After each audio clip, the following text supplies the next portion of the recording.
Hi and welcome to Mums at the Table. It's good to have you with us. I'm Rachel. And I'm Shona. Now, Shona, who have we got coming up today? We've got Dr. Peter with Women's Health. That's right, and we've got Amanda, she's our dietitian. She'll be chatting to Gia. But today we're talking about confidence. Now, what is something that you have in your marriage that you would want your kids to take on with confidence into their relationships? Oh, that's a really good question. It's confronting, hey? Oh, pick one. Anyone will do. Look, I think other than God and, you know, those sorts of things, I think I would like them to take fun. Fun. Yeah, because I think in marriages today we get too bogged down with work and children and all those things that we have to do. The one thing that Gary and I do a lot is laugh, whether it's at each other or, you know, sitting down watching funny movies or whatever. We have Did your kids roll their eyes when you did that sort of, you know, when you laughed? Or now they do. They're like, "Ugh." But before, when they were smaller, they would be with us enjoying it as well. And so I think, you know, through all the bad times that you have or all the rough times that you have through a marriage, I think you need the fun to balance it out, yeah. Did you have to intentionally put that in there? Or is it just something that really came? No. You and Gary just blow that one out of the water? That one was easy. And you guys? I think for us it's the open discussion, and I think it's something my parents did, so it's sort of been very natural to me. We don't go behind closed doors to have a discussion or an argument. Never? No, there are some topics that are probably inappropriate for kids to be hearing about, but in general, in our general differences and discussions, yeah, so we have that. I want them to learn that difference is okay. I want them to learn that different opinion is okay and how to resolve it, you know, and that you actually can come to that happy medium again, but live with those differences. So that's what I'd want them. Okay, from a God perspective, what would you like them to take out of your marriage? Our gratitude for God and what the blessings that He's given us and how to then help and bless others with that. Because I asked that question because I came into the church, and so for me, learning all the Christian values and all the things that go behind that was really tricky, and I had to rely on Gary to give me all those fundamentals. I had to learn them all. And so trying to be a new mum and learning those skills, you know, like Bible studies and praying and all those things, but really worth it because the rewards we've got from having a spiritual side to our marriage and to bringing up our children has been really, really worth it. And your kids seeing that growing up will then play into their lives later on. It will influence them. And we need to remember that, you know, what they see us do, whether it's healthy or unhealthy, then becomes their normal. So let's remember what we do. Hey, thanks for joining Dr. Hartshorn and I for a chat. Now, any new parent can tell you that when it comes to the slightest cough or hint of a flu symptom with your child, the first thing we want to do is take them to the GP. But are we overreacting sometimes? Like, what are some symptoms that we should be concerned about as parents when our newborn is, you know, looking a little bit off? Yeah. Well, I don't think that's overreacting at all. I think if you're concerned, I think the basic principle has to always be that you seek medical advice if you're concerned. Having said that, I'm conscious also we're in the middle of a pandemic at the moment, and for any cough or any other respiratory symptoms such as a sore throat, runny nose or temperature, it's important that you get your child tested for COVID-19. Yeah. We can't stress that enough. Yeah. Right, so important. And I guess what are some measures that we can take as parents to, you know, prevent some of these sicknesses that can happen? Well, I think the most important thing, and you'll have heard that a lot in the media recently, is hygiene. Okay, so that's the really important thing. It's important that we all wash our hands, that we get our children to learn that from us, and also a really important thing for children is that they're excluded from the daycare or childcare or preschool when they're unwell, because that's how these things get passed on between your child and other children. Yeah, that's so true. I know Yes. sometimes as parents you're just like, oh, they'll be fine. It's just a little, cold. Yes. But at this time, because of COVID-19, we need to be mindful and get our kids checked out and keep them safe at home. Particularly at the moment, we're being very meticulous about this. We don't want people to be, going to that sort of environment and passing things on to other children. Yeah. Yeah. In general, like when a child presents to your office with Yes. a persistent cough, what are ways that parents can, what we should be looking at if we are concerned, or, what is our usual advice for parents? Well, I think the most common reason why a child would have a cough is obviously infection. And that's usually short-lived, and the child will generally recover. I think the sorts of coughs that we get more concerned about are those that persist beyond a couple of weeks, because that might indicate something such as asthma. Right. So, yeah, okay. And what about fevers? Fevers is another common one that happens with a lot of newborns, and especially at this time. Yeah. Outside of, any fever is like, let's... So we're very particular about fevers, and particularly in the first month. And I want to really stress this point, and that is that in the first month, if your newborn has a temperature, that's a hospital job. You must take your baby to hospital with a temperature of 38 or above. Right. We must take your baby to the emergency department at a hospital. That's in the first month. Obviously, as they get older, we get less concerned about temperatures, but we get really, really serious because newborn babies can't demonstrate much in terms of the way of symptoms and that sort of thing. And so you can't rule out more significant infections just on the basis of how they look. I'm hearing that we should, as parents, when we have newborns, any concerns? Absolutely. Get checked Can't out, stress that. particularly Can't fevers. stress that enough. We'd rather see things unnecessarily rather than Prevent more complications. prevent down more complications when the baby's even more sick. Yeah. What about earaches? Earaches is a common one as well. Yes, it is. It is, and that can be infection related, but it can also be also part of a tired sign. Some babies pull on their ears a bit as well. Right. Thank you so much for that information, Dr. Hartshorn. I hope that's helped you. Keep it locked right here at Mums at the Table.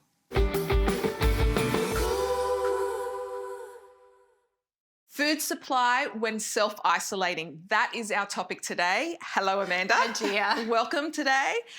We're going to be talking about what happens when you self-isolate, because really the truth is, with everything that happened with COVID, things are going to look different this winter. So even with a cold or flu, people are going to probably self-isolate. Would you agree? Yeah. So I guess we're just going to ask Amanda a few questions about, and she's going to share with us some tips about what sort of food and what we can do in times like this. Yeah, well, we're certainly in uncertain times, aren't we, at Absolutely. the moment? So, yeah, what do we do to make sure we've got nutritious food for 2 weeks? And I guess I want to make it clear that I'm not talking about panic buying and going out and buying large quantities of food, then storing it away in your freezer or cupboard and not using it. It's more about just buying a little bit extra of the foods that you normally use and that your family enjoys, and still using it like you normally would, but replacing it when you go to the shop next. That's and that a great tip. Yeah, so that way you've got enough food, a little bit extra to last you those 2 weeks if you were to need to go into self-isolation. Okay, so what tips have you got with what type of foods we can buy that do last for 2 weeks? Yeah, so that's what I've got here, some foods that last a bit longer. So it's important to still buy fresh fruit and veggies, and I've got here the ones that will last a bit longer. So we've got bananas, citrus, apples, pear, grapes. They're likely to last 2 weeks. You've also got, with veggies, cauliflower, broccoli, cabbage, potatoes. They do actually last a bit longer. They do. Sweet potato, carrot, as well as pumpkin as well will last 2 weeks. The other thing is, don't forget about your canned and frozen vegetables as well, and legumes and beans too, because they're a great option. They're nutritious, as well as canned and frozen fruit and dried fruit as well. Yes. So they, of course, last a long time. The other thing is some healthy grains and cereals. So Because they can last in the cupboard for of a year or course. so. Yeah, that's right. So things like rolled oats, pasta, rice, quinoa, couscous, that sort of thing. Make sure you've got some of that in your cupboard as well. The other thing is buy an extra loaf of bread or some wraps and put it in the freezer for that second week. Yeah, that's a great idea, because bread, if you're isolating for 2 weeks, you can put bread in the freezer and just bring it out and put it in, in a toaster. Yeah, You're done. exactly. Then the other thing is dairy and dairy alternatives. So of course you can buy the UHT milks. Also just looking at those that have longer expiry dates as well. So yeah, these are some of the foods that last a long time and good to stock up on. The other thing is you can plan out some of your meals for 2 weeks and then make a shopping list so you know exactly what you need to buy. That's a great idea. Yes, And planning your meals for the 2 weeks. that's right, and check what you actually have so that you're only buying what you need. That's a great idea. The other thing that's really good is to make some double batches. So if you're making, say, soup or a curry or something like that for dinner, Yes. make double and freeze half. That's a and great then idea. you've got it for another time. The veggies will last longer as well because they've been frozen. So you're still getting your Yeah. fresh veggies, Yeah. but they're frozen, That's come right. out. That's awesome. Thank you so much, Amanda. They are great tips. Don't panic buy. That is what we're trying to say. Just plan ahead. And you know what? Hopefully we will be well and no one will have to do this. But next time we'll have some more tips. We'll see you then. See you, Amanda. Thanks for joining Dr. Wood and I for a chat. We're talking about thrush, yeast infections. Women, men, who gets it? What is it? It's more symptomatic in women than men, probably by a ratio of like 100 to 1. Right. Right. So a yeast infection. So basically, all women's vaginas have bacteria in their vagina, Yes. and that's healthy. Right. And that bacteria, lactobacillus, is one of the main ones we like to be there. That makes the vagina a bit more acidic, so the pH is a bit lower, and that's healthy. Sometimes things happen in your life that makes your vagina less acidic. You might be on some antibiotics, or you might been too much swimming and in a chlorine pool, or you might be wearing too much nylon undies and that sort of stuff. So things like that can affect the pH of your vagina. Right. Or if you use too much soap in that part of your body, that can also affect the pH in your vagina, and that then when the pH comes a bit higher or What's closer the to pH? pH is acidity. Right. So acidity is a bit of a chemical, chemistry lesson here. The lower the pH number, the more acidic. The higher the pH number, the less acidic. So where do we want it? Around about 4. Okay. Okay. If you're not going to go get a litmus test and put a little litmus in your vagina, but it has been done before. But we're not doing that today. But so acidic. Yeah. So that's normal to be a little bit acidic. If it's not acidic, then yeast infections can come in, and the opportunistic sort of bug. They're everywhere. You don't have to go find it. It just happens, and that can then cause this to happen. Symptoms are sometimes you have a white discharge, sometimes very itchy, and can be red and swollen. Right. And so, if you ever doubt, go to your GP or your healthcare professional. They can take a swab. Okay. It's good to get a swab before you start treatment because at least they know exactly what it is. Okay. But once you've had it once or twice, then you usually know what it is and you can just treat it. Right. Now you can just buy over-the-counter preparations to treat it. Okay. So there's kind of medical treatment and there's like basic treatment you can do, right? So we're talking about medical things. You can buy various creams that are which are treatments for the yeast infection, and that goes right up inside your vagina. You use a little applicator. You get little waxy pessaries, which are like tablets which go in your vagina, and usually you use it for 6 nights, and it usually all goes away. Okay. There is a tablet you can take, which can also help treat it. And usually that's all that's required. If it continues to be a problem ongoing, you've got to look at things like your hygiene. Now, my strongest recommendation when people come to me when they're having recurrent yeast infections is to only wash with warm water. Don't use any soap, shampoo or anything strange down there. Try and wear mainly cotton undies, and try and, if you do a lot of swimming, to get out of your wet cozies as soon as you can. Generally, that's helpful. Thank you so much, Dr. Wood. Appreciate those tips. I'm sure that's helped you. Thanks for keeping it locked right here at Mums at the Table, and subscribe to our YouTube channel. So Shona, were you confident in your decision to go back into the workforce after having kids? I can't believe you're even going to ask me that. I have to ask you. Yeah, look, I felt really confident going back to work because I was self-employed. So you have to have confidence being self-employed. But also I felt more confident, and still do, as a working person rather than a mum. My life is not wrapped around being a mum. I love my children dearly, don't get me wrong, but I love working as well. Yeah. So how soon did you go back to work then on your own business? Well, Joshua was probably about 4 or 5 months old when I went back to work. Yeah. And I mean, it's easy to do, I guess. Part-time. Yeah, It and was you work from part-time. home. Yeah, and I work from home. Yeah, Yeah. okay. Yeah, I was not that confident. I could not even claim that. Very nervous. I think when I left my profession, technology and social media sort of were really ramping up and coming in. So I sort of missed that gap where it was introduced to everything, which is a big part of what I do in communications. And so coming back was very intimidating. Right. And so how did you overcome that? What did you do to make yourself feel confident? Look, it's no rocket science. It's fake it till you make it. There's something to that. You know, you have to go, well, I need the income. I have to step up. Yeah. I'm going to have to dive in. But it's frightening. I don't think it's enough to hold me back. Yeah. Yeah.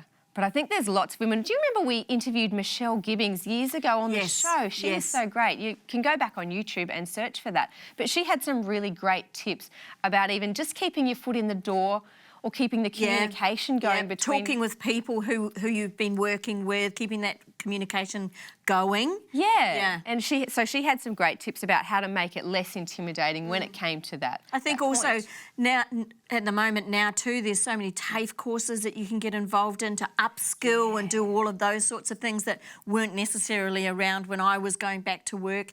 And it's just a matter of keeping yourself educated so that when you do decide to go back to work or change or upskill your job, you've got those skills with you. Yeah, and it's important to keep upskilled, you say. And the great thing we have today in the opportunities around us is lots of it's online. And so you don't actually have to leave the home to do some of those courses and things. Yeah. And look, another thing I really did is I said, God, I have no idea where you want me to go. I will literally follow your lead. And that has brought me a lot of peace. Yeah. But yeah, look, that is all we have got time for today. It is lovely that you have been here with us. We hope you have a good week and we'll catch you next time here on Mums at the Table.